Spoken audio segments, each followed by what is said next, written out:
থাকতো না।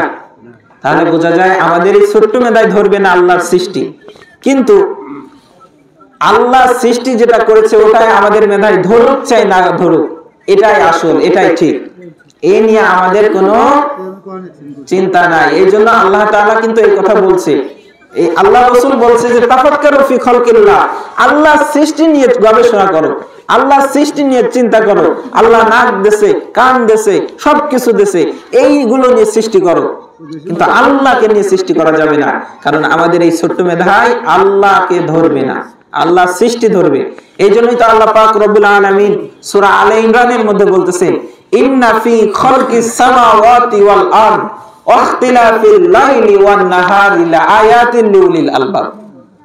আল্লাহ পাক রব্বুল আলামিন বলতেছেন ইন্না ফি খালকিস সামাওয়াতি ওয়াল আরদ, যে ইন্না নিশ্চয়, ফি খালকিস সামাওয়াতি ওয়াল আরদ আমি সৃষ্টি করেছি সামাওয়াতি ওয়াল আরদ আসমান জমিন, ইন্না ফি খালকিস সামাওয়াতি ওয়াল আরদ ওয়া ইখতিলাফিল লাইলি ওয়ান নাহার, রাত এবং দিনকে, লাআয়াতিন লিউলিল আলবাব, আর জ্ঞানী যারা আছে এখান থেকে শিক্ষা নেবে।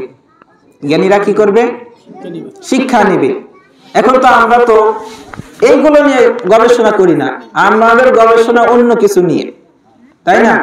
তো এর পরের আয়াতেই বলতেছেন আল্লাযীনা ইয়াযকুরুনাল্লাহা কিয়ামান ওয়া কুউদান ওয়া আলা জুনুবিহিম। আল্লাহ বলতেছেন আল্লাযীনা ইয়াযকুরুনাল্লাহ, যে ইয়াযকুরুনাল্লাহ তোমরা জিকির করো, স্মরণ করো, কিয়ামান, কিয়াম মানে কি? দাঁড়ানো, দাঁড়ানো অবস্থায়, ওয়া কুউদান বসা অবস্থায়, ওয়া আলা জুনুবিহিম শুয়ে শুয়ে, যে এই তিন অবস্থায় আল্লাহ তাআলা জিকির করবা, মানে আল্লাহ তাআলা স্মরণ করবা, আল্লাহ সৃষ্টি নিয়ে গবেষণা করবা।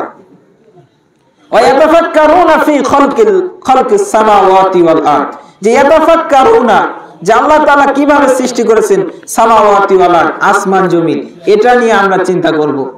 এজন্য আমাদের যারা আমরা জ্ঞানী আছি, জ্ঞানী হতে হলে প্রথমে এই বিষয়ে চিন্তা করতে হবে। আজ তো আমরা আমাদের চিন্তা ভাবনা ধারণা গবেষণা সব অন্যদিকে চলে গেছে, এই দিকে কিন্তু চিন্তা ভাবনা নেই। এই জন্য আমাদের চিন্তা ভাবনা এদিকে আনতে হবে।